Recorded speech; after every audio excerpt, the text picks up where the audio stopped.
Welcome to Journey to the Kingdom of Soul, written by Author Everlazt. Chapter 1 The Making of Queen Zahara.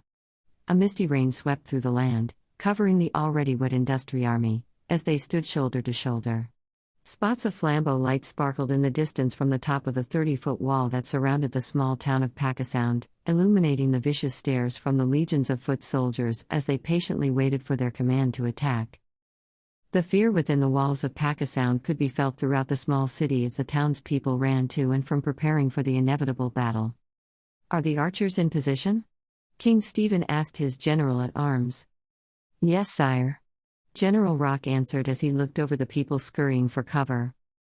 "Allow me to interject, sire," Saint Eagle eagerly said from the king's side. "I believe we can come to an understanding with Timmuz before the industry army advances in their quest." King Stephen cut his eyes at his spiritual consultant, Saint Eagle. "We are beyond the stage of agreement with Timmuz and his mad band of bloodthirsty barbarians. I refuse to surrender Pakistan to him." "Very well, sire." Saint Eagle's 4-foot-long, 8-feet-wide wings spread open and lifted him up into the air. After hovering in the air for a moment, Saint Eagle flew out of the castle war chamber and headed down the long corridor to see where he would be needed at. "Rock," King Stephen got his general's attention. "You have been my most trusted friend and confidant. I want you to promise me, if Timmuz seizes the city killing me in the process, you will vow revenge on Timmuz and the industry army." King Stephen sincerely asked. "King, what makes you think I will live, if the industry army kills you?" Rock asked. King Stephen smirked, "Because Timmuz may not know what lies within the walls of this land, but I know what lies within your heart. It's a strength the people will always follow once I am long gone." The reflection of the bubbling fire in the fireplace danced in the king's eyes as he continued, "Rock, I'm getting old, and I feel like this is my last stand. But you have years of leadership ahead of you." If Rock knew how to be affectionate, this would have been the moment when he would smile and embrace his king, but General Rock was groomed from birth to abstain from all forms of emotion that did not involve the love for his army and the defense of his beloved Pakistan. This is why General Rock never married, because he could never be a successful lover to one woman, like he was successful in the army.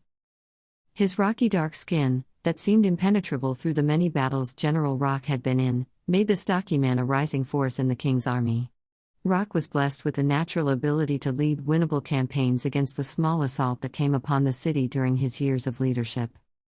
However, Timmuz and his powerful army had assembled outside the walls of Pakistan, ready to make a bold statement in the world of Muzina. Either convert to the powers and lifestyle permitted by the gods of force, or be forcefully industrialized by Timmuz and his industry army. Pakistan never stood face to face with a foe as large as the industry army. "Sire, we will come out of this battle the same way as all the other ones, victorious," General Rock boldly predicted as he raised his sword high into the air to stress his conviction. King Stephen admired his general's confidence, but deep down inside he felt his reign was coming to an end. The side door to the chamber opened and Queen Talia quickly sashayed over to the king with Nalani, her personal housemaid, in tow. "Stephen, do you think it's time to send the children down to the castle's shelter?" the queen asked with a worried look in her eyes. Taking in the queen's beauty, King Stephen admired how his wife has always been a breath of fresh air for him. That was one of the many reasons it was easy for him to take her in as his new wife after his first wife died. "In a moment, my love," King Stephen said, looking down at the defense map of the city. Queen Talia stood back and stared at her husband. King Stephen stood at a towering 6 feet 4 inches height, matched up with an intimidating body presence that commanded respect, even if he wasn't the king of Pakistan. His salt and pepper beard mixed well with his bald head and dark brown skin, giving him the look of a man who possessed infinite knowledge and wisdom. Queen Talia was full of swirling emotions as she watched the king and Rock strategize for the survival of their city. Talia flashed back to how she was handpicked by a special committee to be groomed and given to the king for marriage, if he chose to marry again. Once Stephen lost Ophelia, the mother of his first child, the committee quickly swung into action to fill the void. A void Talia was more than happy to fill. So long as the cocoa-brown slim beauty, with long flowing bronze-color hair, could love the king on her own accord. When Talia birthed the king's first son, their bond became more solid, which was the envy of the king's mistresses. The almost 25 per year age difference between King Stephen and Talia never mattered to the couple. As long as Talia was ready to step into her position and help work to keep the city on the continued path of constant elevation, she and the king would get along just fine. Which they did, but now all of that work was in jeopardy. After taking one last look at the map, the king said, "General Rock, I will join you at the second line of defense once I secure the queen and the children." "Yes, sire," the general responded, before slightly bowing his head and leaving the chamber. "Come, my dear," King Stephen said as he led the way into the adjoining room. Cutting through the room, they made their way down a narrow pathway and walked through another room where they were greeted by the queen's housemaid. "Nalani, is the princess ready?" "Yes, my queen," Nalani answered as she stuffed a few small items into her carrier. Stephen and Talia walked into the next adjoining room and found their two children busy at work putting away their prized possessions that could go with them to the city shelter. "It's time," King Stephen said, and then slowly walked over to his daughter. At the age of 17, Princess Zahara was growing into a spitting image of her late mother. With her deep chocolate skin, hazel eyes, and a head full of waist-length curly locks, the king found himself in a flashback to one of the happier moments he shared with Zahara and her mother many years ago. Queen Talia walked over to their only son Prince Stephen III. Knowing that he was about to be separated from his father for an undetermined amount of time, the young prince wasn't in the best of spirits. Talia stood before him as he sat Indian style, on the floor, at the foot of Zahara's straw bed. "Come, Stephen, and give your mom a hug," Talia said with a warm smile that melted her son's stone face. At 10 years old, the young prince felt he was old enough to fight at his father's side, but his mother had to burst the young man's bubble by saying, "The only one in this room that will be fighting by your father's side is me." With that said, the discussion was over before it even started. "Will you join us, father?" Zahara asked in a somber tone. "When I can, my dear," the king said. "But it won't be in the shelter. This time you will be leaving Pakistan." "Leaving? And go where?" Zahara asked with a surprised look on her face. "For your protection, you will be going to the Kingdom of Seoul. Queen Mary Jane will gladly receive you," the king said. "The Kingdom of Seoul? Isn't that another world?" Prince Stephen asked. "He's right, Stephen. Isn't that a long journey for them to be traveling?" A surprised Talia asked. Usually the queen knows about a change in the plan like this, but the look on her face told the real story today. "Yes, it is. That is why you will be going with them," the king said. "With your guidance they should reach the Kingdom of Seoul safely." "I'm sorry, my dear," Talia began. "But I am not leaving you here." "Me neither," Prince Stephen boasted, sticking his little chest out for emphasis. "Talia, don't fight me on this. Our children's safety is our priority right now. If Pakistan is going to have any kind of future after this war, then we must protect the future monarch of this city," said the king, but the queen would hear none of it. "Stephen, I agree with you about protecting our children. But my undying loyalty is to you, and I will not leave your side. Like I said I wouldn't before the people of this city. So if you stay, then so will I," Talia stated firmly. The room was silent as the king let her words mill over in his mind. Boom!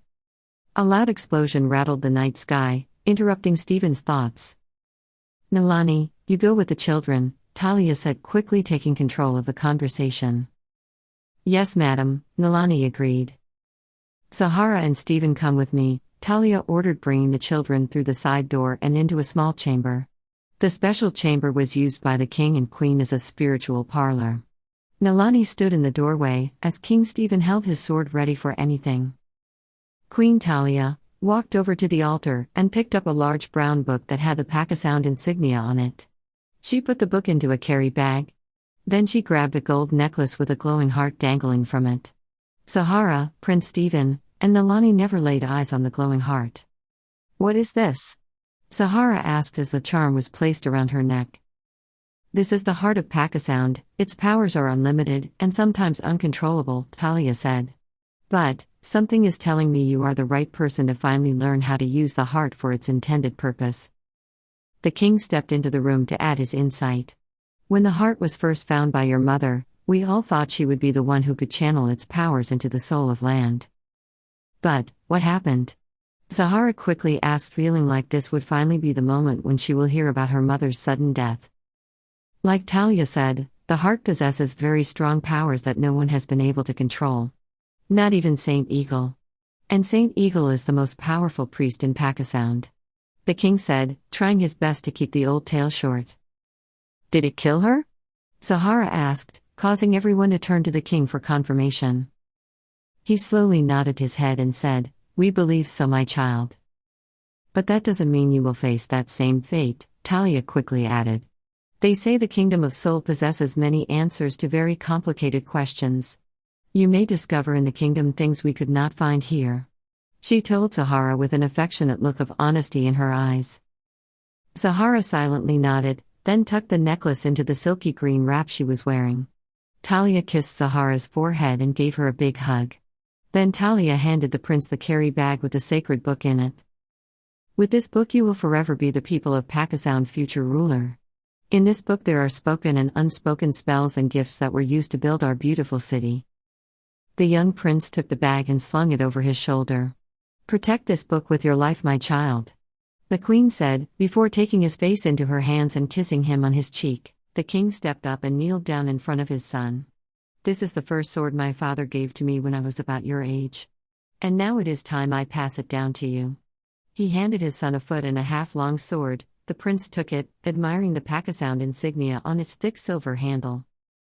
A huge smile crawled into the corners of Prince Stephen's mouth, as a surge of power flowed through his body the moment his hand gripped the handle. "Always defend the truth of Pakistan, and always stand by your sister," the king firmly said, staring into his son's eyes. "Yes, father," the prince said.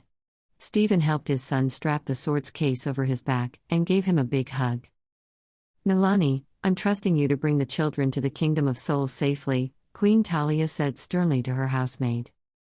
"Yes, madam, I will." Talia handed Nilani a small carry bag. "If you run into any adversity along the way, all you have to do is reach into this bag. Everything you shall need to successfully complete this journey is in this bag." "I understand, madam, and I want to thank you for trusting in me with such a meaningful task for you and the king," Nilani humbly said as she bowed her head slightly. There was no doubt in Talia's mind that Nilani would get the children to their destination safely by any means necessary.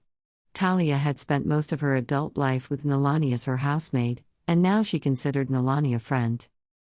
Another loud explosion rocked the castle, as a loud scream echoed through the halls. "Sire! Sire!" bounced off the walls as the king and queen began to scramble. "Nilani, quickly, take the children through the royal passageway," Talia ordered, as she rushed them to a hidden doorway in the corner of the stone wall. Talia moved a stone and a big portion of the wall shifted, then pushed inward. Inside revealed a staircase that descended into the lower depths of the castle. The king passed Zahara a torch and gave her a hug for what everyone believed would be the last time. "May the gods of song bless you, my child," the king told his daughter. Then he turned to his son. "Remember, you are the future of Pakistan." "I will remember, father," the prince bravely said. "Come, young prince," Nilani ordered, taking charge of the emotional scene. Zahara led the way down the steps, with the prince hot on her heels. Before Nilani followed the children down the steps, she turned to the king and queen, and gave them what she hoped wouldn't be a final hug. "Travel safely, Nilani." "Yes, sire," she said with a reassuring nod, took one last look over to the queen, who was now crying, nodded, then vanished into the darkness. King Stephen quickly closed the wall back as one of his aides barged into the room. "Sire, they're storming the main wall." "Then let's go and greet them," the king announced, looking over to his queen. She gave him a firm look and nodded, silently letting him know she was there until the end. Timu sat patiently on his black stallion, with his black hood over his bald head. Silently he let the excitement coming from the depths of his army build inside of him. The sounds of the hungry industry army hummed from a low murmur into a loud roar once Major Zor raised his 4-foot-long sword into the air. Zor looked over to Timu and waited for him to give the final order. Timu stared at the city of Pakistan, and he could feel the rhythm of the war drums beating from within the high walls of the promising metropolis. Pakistan was one of Timu's biggest challenges to date as he continues on his campaign of industrial dominance of the entire Muzina. As in the previous takeovers, Timu sent in a committee that came bearing gifts, and a proposal that promised a stronger economic infusion into the city, as well as raw material that could be used to build better and stronger homes. The proposal also promised a more ecological system that would give the soil a better richness and help the land produce food for the people at a much faster rate. Of course, access to the industry army who will protect the city from future plots and attempts was part of the package. These lopsided negotiations have always ended with the king or ruling monarchy feeling insulted by these heavy-handed demands. Even though the committee would not make an outright declaration of a destructive campaign coming to town, word always traveled throughout the land about how Timu's was not taking no for an answer. When the committee returns to Industriland with a negative response from the sought-after city, Timu's would then send in an army of pain-inflicting soldiers, always led by the ruthless Major Zor. Major Zor has been hands-on in the building process that made the industry army into the force it is today.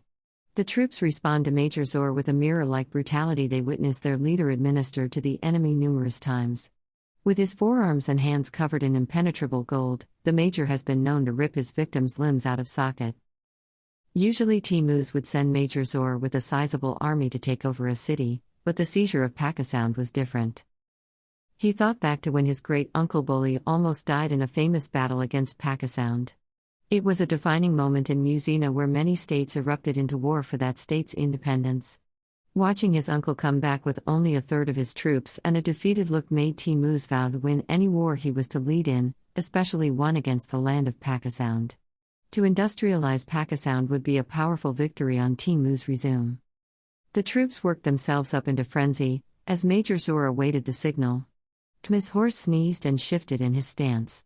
The raindrops grew thicker with the wind picking up speed. "Begin," Ben said without taking his eyes off of the lined-up archers atop of the perimeter wall. Major Zor quickly pointed his sword to Pakistan, and yelled, "Industry!" The army let out a loud deafened roar as the front line charged the wall.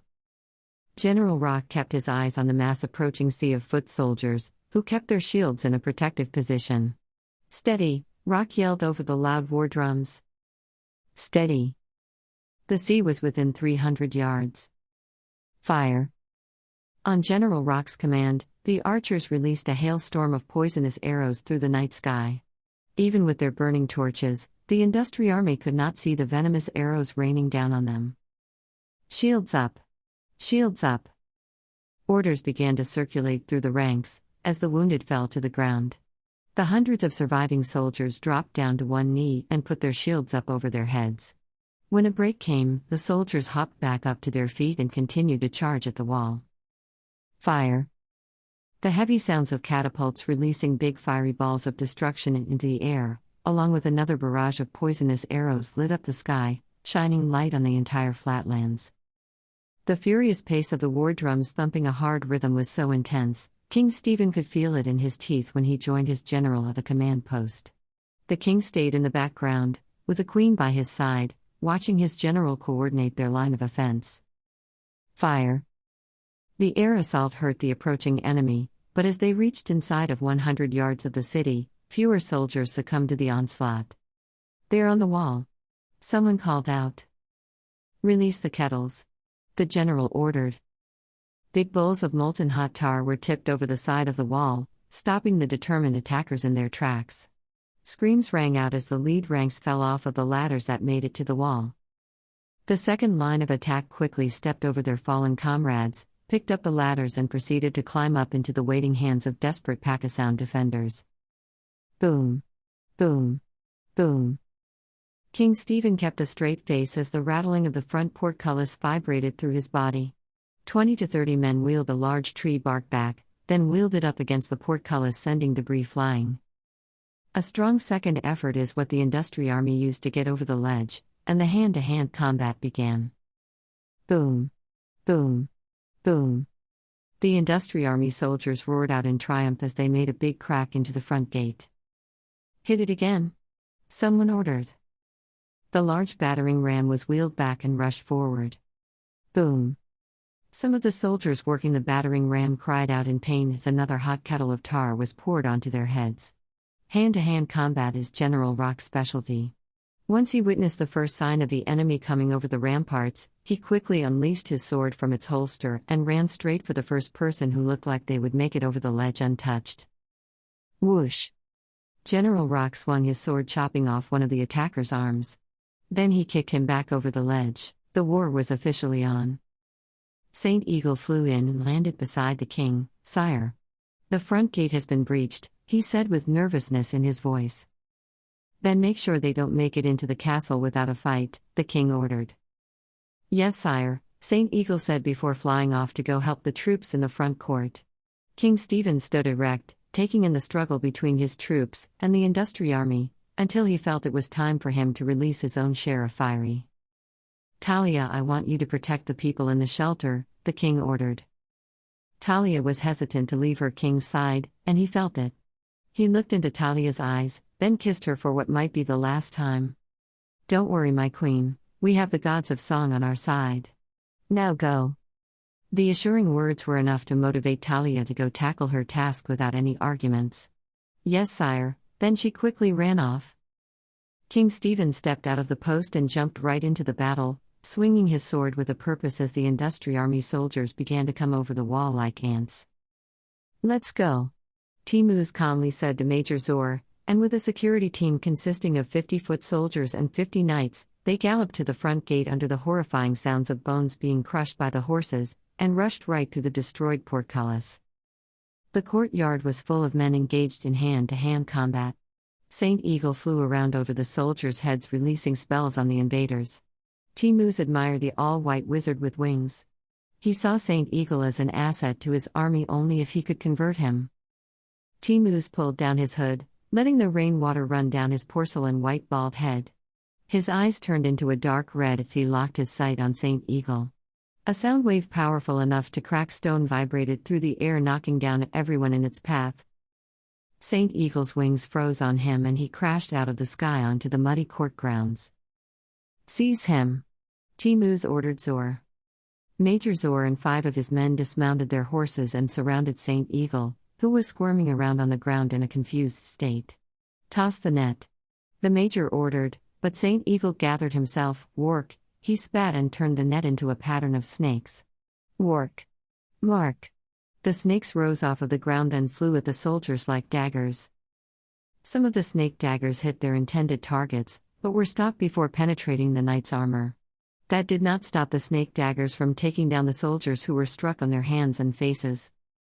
Timmuz smiled, "Bravo, sorcerer, but it's not enough." A second later, 2 strong rays shot out of Timmuz's eyes. Saint Eagle quickly lifted off of the ground just time.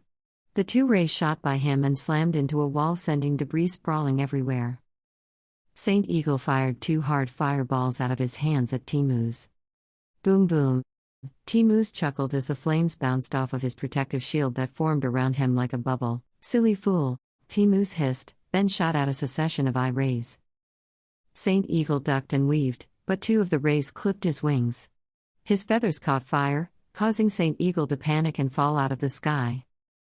"Now, seize him," Timmuz barked as he zapped Saint Eagle with a knockout blow. Timmuz rode his horse through the courtyard, toward the steps that lead up to the castle, with a bloodthirsty entourage hot on his heels. King Stephen found himself fighting back-to-back with General Rock, as they cut, slashed, and smashed anybody that came within 5 feet of their circumference. Sounds of swords clinking together, mixed with war cries and pleas for help, echoed throughout the yard. A fire raged in the background, as men ran to and from helping out fallen comrades in the battle. A horse's whine caught Stephen's attention, causing him to turn toward the main stairway. The king was shocked to see Timmuz emerge on his black stallion with red demonic eyes. "Timmuz," King Stephen blurted out to himself. Then he slowly walked out into the courtyard to do battle. Timmuz hopped off of his horse, as his troops swarmed the area, overpowering the Pakistan soldiers. "Last chance, king, you can save the rest of your people if you simply industrialize the city," Timmuz said, with a wide smirk on his face. King Stephen's blood began to boil, as his body seemed to grow 2 sizes bigger. His anger vibrated into his grip, causing his sword to glow in the dark. "You'll die where you stand before I allow my people to be enslaved by you." "Okay, have it your way," Timmuz said, and produced a 4-foot sword. Sizing each other up, the 2 rulers faced off under the backdrop of thunder and lightning. Industry Army men flooded the courtyard with a force of 2 against 1. Rock felt the overwhelming pressure the army was putting on his men. Knowing he had to do something, Rock held his breath and his entire body turned into a black rock. The general curled up into a ball, and steam rolled into 20 Industry Army men, causing bodies to fly into the air. King Stephen charged at Timmuz, swinging his sword at Timmuz's head. Timmuz quickly blocked the blow. When the two swords connected, a bright flash lit up the night sky. Clink, clink. The two rulers' swords could be heard across the courtyard, as they war-danced with each other in the gloom of the downpour. Timmuz swung his sword in a slashing motion, connecting with the king's sword, giving off an impact strong enough to shake the ground beneath them. King Stephen got up close on Timmuz and struggled with the evil leader as their blades grinned up against each other. Stephen kneed Timmuz in his gut, then elbowed him across his chin. Timmuz staggered backwards and spat, "That's all you got?" The king swung his sword, and when their blades connected, they created another deafening boom that echoed through the night. Stephen dipped down and spun around, brandishing a dagger in his free hand. Timmuz could sense a trick reaction with the king's spinning move. He caught the king's hand in mid-air, stopped the dagger before it struck, but paid the price from the king's sword, which slashed Timmuz on his arm. Enough of this. Timmuz barked, and his entire body lit up into a bright flash of light. Stephen jumped back and shielded his eyes with his forearm, pitching his dagger at Timmuz to stop him from running at the king with a quick offense. Timmuz cried out in pain as the dagger struck him in the shoulder. Timmuz shot a ray of light out of his eyes and socked the king in his chest, rocking Stephen off of his feet. Rock-solid hands to smack anyone within reach, breaking jaws and eye sockets. Major Zor arrived just in time to witness his leader hand King Stephen his death sentence. This gave Zor the motivation to destroy the king's second-in-command with the same viciousness he just witnessed Timmuz hand Stephen. The major's arms turned a bright yellow as he punched Rock in his face. Stone fragments flew off of Rock's face and turned into damaged flesh as soon as the chipped pieces hit the ground. Rock spit out chipped pieces of his teeth and smiled at Zor. General Rock blocked Zor's second effort, then threw an uppercut to Zor's stomach, lifting him 3 feet into the air. Rock chopped down on the wounded Major's shoulder and almost knocked Zor's arm out of socket. Major Zor collected himself and punched Rock in his kneecap. Rock cried out in pain as he stumbled backwards, then Zor jumped up and seized Rock by his throat. Major Zor growled as his arms locked on and squeezed the rocks around the general's neck, sending stone chips flying in all directions. Rock took the open opportunity to punish the Major's midsection by punching Zor in his stomach in a quick succession, connecting 20 times within 10 seconds. The king tried to scramble to his feet, but Timmuz was faster than him. Timmuz swung his sword with such force that it cut right through Stephen's sword. Deeming the sword useless, Stephen tossed the rest of his sword, then rushed at Timmuz with his bare hands. The king grabbed the dagger that was sticking out of Timmuz's shoulder, but Timmuz was swifter than Stephen expected. Timmuz sidestepped the king's advance and shot out another round of rays out of eyes, hitting Stephen in his chest again. Stephen flew off of his feet again, then Timmuz came down hard with his sword, chopping Stephen's arm clear off. The king's scream was caught in the back of his throat as Timmuz delivered a death blow that froze every fighter in the land. "No!" Rock cried out. Letting his shock turn into rage, Rock began to bull rush every enemy in sight. Rock used his rock-solid hands to smack anyone within reach, breaking jaws and eye sockets. Major Zor arrived just in time to witness his leader hand King Stephen his death sentence. This gave Zor the motivation to destroy the king's second-in-command with the same viciousness he just witnessed Timmuz hand Stephen. The major's arms turned a bright yellow as he punched Rock in his face. Stone fragments flew off of Rock's face and turned into damaged flesh as soon as the chipped pieces hit the ground. Rock spit out chipped pieces of his teeth and smiled at Zor. General Rock blocked Zor's second effort, then threw an uppercut to Zor's stomach, lifting him 3 feet into the air. Rock chopped down on the wounded Major's shoulder and almost knocked Zor's arm out of socket. Major Zor collected himself and punched Rock in his kneecap. Rock cried out in pain as he stumbled backwards, then Zor jumped up and seized Rock by his throat. Major Zor growled as his arms locked on and squeezed the rocks around the general's neck, sending stone chips flying in all directions. Rock took the open opportunity to punish the Major's midsection by punching Zor in his stomach in a quick succession, connecting 20 times within 10 seconds. Zor loosened his grip and dropped to one knee. Rock swung a left hook and connected with a blow that was strong enough to take Zor's head off of his shoulders. Zor crumbed to the ground and Rock went in for the kill. Sensing his major was in trouble, Timu shot a paralyzing array at Rock and struck him in his back. Rock cried out in pain as he fell down to his knees, and Zor capitalized off of the unexpected moment of assistance. The major hopped to his feet and summoned all of his inner strength, which went into his hands. Zor grabbed Rock by his head and spun it out of socket. The general fell to the ground and his body slowly began to transform back into General Rock, the human being. The surviving Pakistan troops, witnessing their king and military leader fall by the hands of Timu and Zor, threw down their weapons and surrendered to the industry army. After pulling the dagger out of his shoulder, Timu felt a little weaker than expected. A minor injury from a dagger usually would not affect Timu, but for some reason he wasn't feeling like himself. "Find the royal family, and bring them to me," Timu ordered, before climbing back on his horse. A huge scramble ensued as knights and soldiers searched the castle to find the surviving members of the destroyed city. Hey everyone, it's Author Everlazt. I want to thank you for listening to Let Me Tell You a Story podcast. Tune in for the next episode. God bless and be safe.